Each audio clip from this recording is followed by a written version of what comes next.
Hello friends, कैसे हैं आप सब। मेरा नाम है शिवम, आप देख रहे हैं फिजिक्स में यूट्यूब चैनल। आई होप आप सबकी प्रिपरेशन बहुत ही अच्छे से चल रही होगी। तो आज हम सॉल्व करेंगे TFR 2020 में एक क्वेश्चन पूछा गया था। तो इस क्वेश्चन को हम सॉल्व करेंगे। ये क्वेश्चन इलेक्ट्रोडायनेमिक्स यूनिट से लिया गया है। ये 2020 में पूछा गया था। ठीक है, तो चलिए मैं क्वेश्चन पढ़ के बता देता हूँ, फिर हम इसका सॉल्यूशन करेंगे। सॉल्यूशन एकदम बहुत ही ज़्यादा इजी है। लोग सोचते हैं कि TFR में पूछा गया होगा तो बहुत ज़्यादा टफ होगा, लेकिन बिल्कुल टफ नहीं है। अगर आपका कॉन्सेप्ट बहुत ही अच्छे से क्लियर है या फिर थोड़ा मोड़ा भी अगर आपका कॉन्सेप्ट क्लियर होगा तो आप ये क्वेश्चन को ईजिली कम से कम 2 मिनट में सॉल्व कर लेंगे।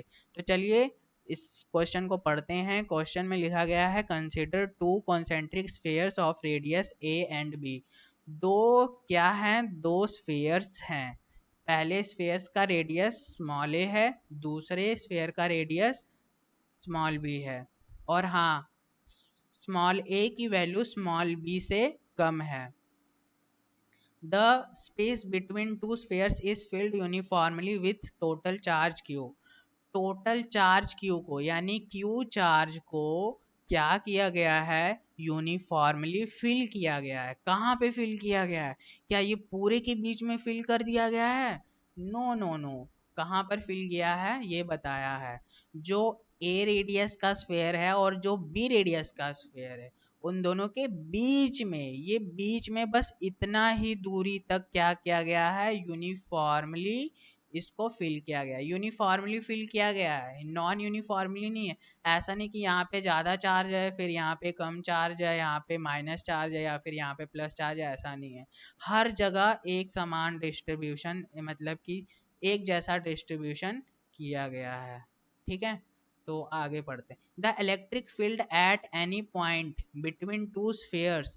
दोनों स्फीयर्स के बीच में at distance R from the centre, दोनों स्फीयर्स के बीच में सेंटर से यानी यहाँ से स्मॉल आर डिस्टेंस पर हमको क्या करना है, इलेक्ट्रिक फील्ड की वैल्यू पता करनी है। तो कितनी होगी? ऑप्शन ए करेक्ट होगा या ऑप्शन बी करेक्ट होगा? ऑप्शन सी में दिखा दे रहा हूँ, ऑप्शन सी करेक्ट होगा या फिर ऑप्शन डी करेक्ट होगा। कौन सा ऑप्शन करेक्ट है ये हमको बताना है। तो भैया ये कैसे पता चलेगा, जब हम पूरा सॉल्व करेंगे तब ना पता चलेगा। तो चलिए सॉल्व करते हैं। सबसे पहले मैं दो स्फीयर्स ड्रॉ करता हूँ। सबसे पहले यहाँ पे मैंने एक स्फीयर ड्रॉ किया है। ठीक है, और एक और दो स्फीयर ड्रॉ करने हैं, तो एक और स्फीयर मैंने ड्रॉ कर दिया हूँ। तो ये वाला स्फीयर थोड़ा सेंटर में ला देता हूँ, तो सेंटर में आ गया है। तो यहाँ पर तो यहाँ पर समझ लिए सेंटर में है, सेंटर में पूरे तरीके से नहीं है, तो इसको अब जाके सेंटर में हो गया।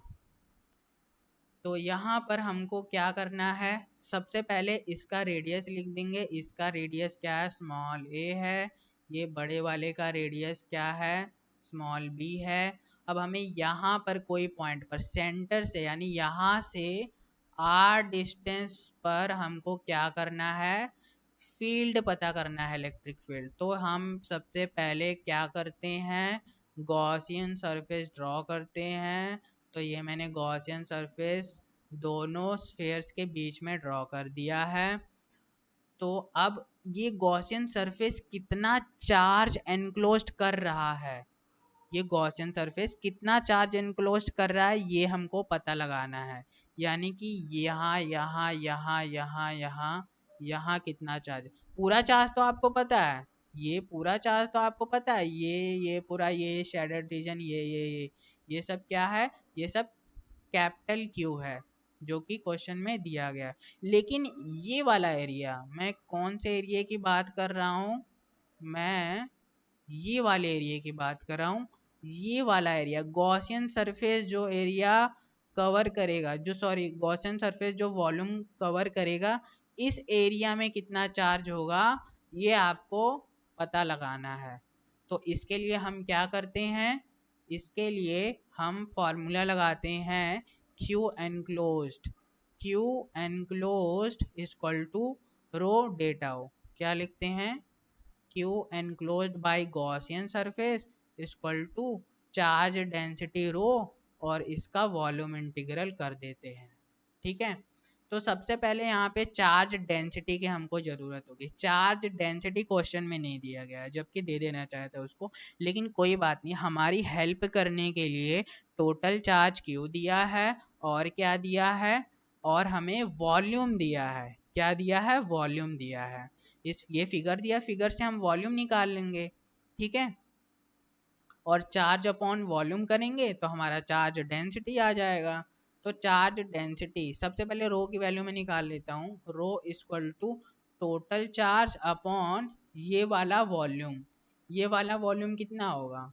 ये पूरा वॉल्यूम नहीं, ये जो मैं शेडेड किया हूँ इस पोर्शन का वॉल्यूम हम यहाँ पर लिखेंगे। तो इसका वॉल्यूम होगा 4/3 pi R, sorry 4/3 pi B cube minus A cube,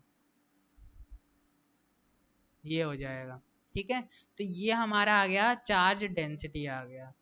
okay, तो अब हम ये रो की वैल्यू को यहाँ पर पुट करेंगे। अब सारा मैथमेटिकल वर्क है। 4/3 pi B cube minus A cube. ठीक है, ये इंटीग्रेशन मैंने लगा दिया, और ये टाउ की डी टाउ की वैल्यू कितना होगा? डी टाउ का मतलब ये है कि यहाँ पर ये वाला जो गॉसियन सरफेस है, गॉसियन सरफेस कितना वॉल्यूम इनक्लोज कर रहा है? ये इनक्लोज कर रहा है 4πr² dr। ठीक है, अब हम अपना इंटीग्रेशन करेंगे, यहाँ से क्यू इनक्लोज की वैल्यू निकल कर आएगी। ये आपको समझ में आना चाहिए। आर की लिमिट क्या होगी? आर की लिमिट होगी 0 टू आर। वैसे लिमिट क्या होनी चाहिए? 0 टू आर होनी चाहिए, लेकिन यहाँ पर लिमिट क्या होगी? यहाँ पर जो इफेक्टिव लिमिट है, इफेक्टिव लिमिट वो ए टू आर होगी। क्या होगी? स्मॉल ए टू आर होगी, क्योंकि चार्ज कहाँ पे भरा गया? यहाँ पे तो चार्ज है नहीं। चार्ज यहाँ से स्टार्ट हो रहा है और यहाँ पर ये पूरा तो खाली है, इसीलिए चार्ज डेंसिटी यहाँ पे कितनी है? 0 है। चार्ज एक्चुअली कहाँ से स्टार्ट हो रहा है? यहाँ पर है ना, यहाँ पर है। ए से कहाँ पर? स्मॉल आर तक, ए से स्मॉल आर तक, इसलिए लिमिट को ए से स्मॉल आर तक लिया गया है। ठीक है, और 4πr² dr ये क्या है?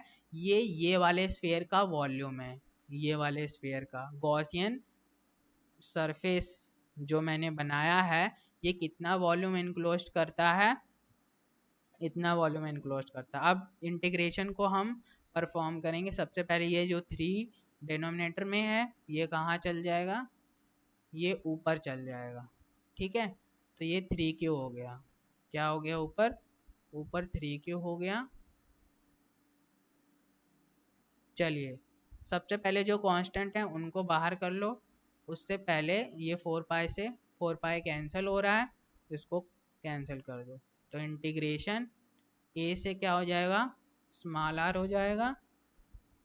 हमको बाहर करना था कांस्टेंट, तो कांस्टेंट सबसे पहले हम बाहर कर लेते हैं। कांस्टेंट बाहर करो सबसे पहले। 3 है कांस्टेंट, क्यू है B cube minus A cube, ये इतना कांस्टेंट हो गया। ठीक है, अब इंटीग्रेशन लिमिट थी ए टू आर या r² dr। अब ये आप सबको पता होगा r² का इंटीग्रेशन क्या होता है? r² का इंटीग्रेशन होता है r³/3। ये मैंने लिमिट लगा दी, ए टू स्मॉल आर है, और ये जो मैंने जो ऊपर का कांस्टेंट है वो मैंने यहाँ पे लिख दिया। बस अब 2 मिनट में आ जाएगा। इक्वल टू क्या हो जाएगा? सबसे पहले कांस्टेंट लिख लेते हैं, बी क्यूब है माइनस ए क्यूब है, तो 1/3 को बाहर कर लो, ये 1/3 को बाहर कर लो, ये r³ upon A to are होगा। ये 3 से ये 3 कैंसल आउट हो गया, Q upon B cube minus A cube आ गया।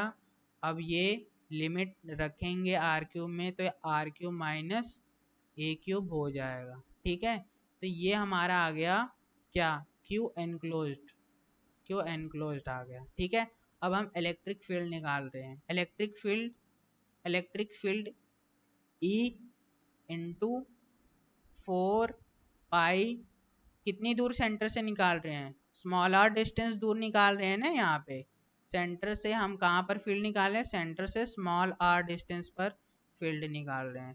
तो यहाँ पे स्मॉल आर स्क्वायर हो जाएगा इक्वल टू क्या होता है formula, Q enclosed upon epsilon naught होता है, ये फॉर्मूला होता है। ठीक है, ये गॉस लॉ के थ्रू इलेक्ट्रिक फील्ड निकालने का फॉर्मूला होता है, A into D S equal to Q epsilon by epsilon naught, Q enclose by epsilon naught. ये ठीक है, ये आपको पता होना चाहिए। E D S surface integral equal to Q enclose upon epsilon naught, ये गॉस लॉ है। ठीक है, इसी से मैंने ये लिखा हुआ है। ठीक है, तो क्यू एनक्लोज मैंने ऊपर निकाल लिया है और electric field E equal to क्या हो जाएगा, Q enclosed upon epsilon naught, और ये पाई आर स्क्वायर ये इधर जाके डिनोमिनेटर में आ जाएगा, तो पाई आर स्क्वायर लिख लेता हूँ यहाँ पे। अब क्यू एनक्लोज्ड की वैल्यू इक्वेशन 1 है, ये इक्वेशन 1 से क्यू एनक्लोज्ड की वैल्यू इसमें पुट कर देता हूँ, तो ये ई इक्वल टू आ गया। सबसे पहले क्यू एनक्लोज्ड ये पूरा मैं यहाँ पे लिख ले रहा हूँ, Q upon B cube minus A cube R cube minus A cube, ये मैंने क्यू एनक्लोज्ड की वैल्यू यहाँ से लिखा, और अपॉन में क्या है 4 पाई r² epsilon not, 4 pi r² epsilon not. अब इसको थोड़ा अच्छे से लिख लेंगे, ए इक्वल टू आ गया Q R cube minus A cube upon, ये नीचे चल जाएगा तो यहाँ पर क्या हो जाएगा 4 pi epsilon naught R square B cube minus A cube. ठीक है, ये हमारा आ गया इलेक्ट्रिक फील्ड। ये इलेक्ट्रिक फील्ड कहाँ पर आया है, ये इलेक्ट्रिक फील्ड दोनों स्फेयर्स के बीच में आर्बिट्रेरी डिस्टेंस पर, 0 से r डिस्टेंस पर, जहां r की वैल्यू a से क्या है, a से बड़ी है b से छोटी है, यहाँ पर इस पॉइंट पर इस पॉइंट पर इस पॉइंट पर इस पॉइंट पर इतना फील्ड आएगा जितना मैंने अभी निकाला है। ठीक है, तो क्या है Q upon Q R cube minus A cube upon 4 pi epsilon naught R square B cube minus A cube. तो ये कौन से ऑप्शन से मैच कर रहा है, ये हमारा मैच कर रहा है ऑप्शन नंबर ए से, ऑप्शन ए से मैच कर रहा है, तो ये करेक्ट ऑप्शन है। तो ये मेथड है इस प्रॉब्लम को सॉल्व करने का। नेक्स्ट हम और प्रॉब्लम डिस्कस करेंगे नेक्स्ट वीडियो में। इस चैनल को सब्सक्राइब कर लें। कोई भी अगर आपका डाउट है तो आप नीचे कमेंट सेक्शन में मुझसे पूछ सकते हैं, मैं उसका रिप्लाई नेक्स्ट वीडियो में कर दूंगा। तो आज के लिए बस इतना ही। Thank you for watching the video. अगर आपको वीडियो अच्छा लगा हो तो वीडियो को लाइक कर दें और चैनल को भी सब्सक्राइब कर लें। तो मिलते हैं नेक्स्ट वीडियो में ऐसे ही किसी PYQ के साथ में। Okay, thank you for watching.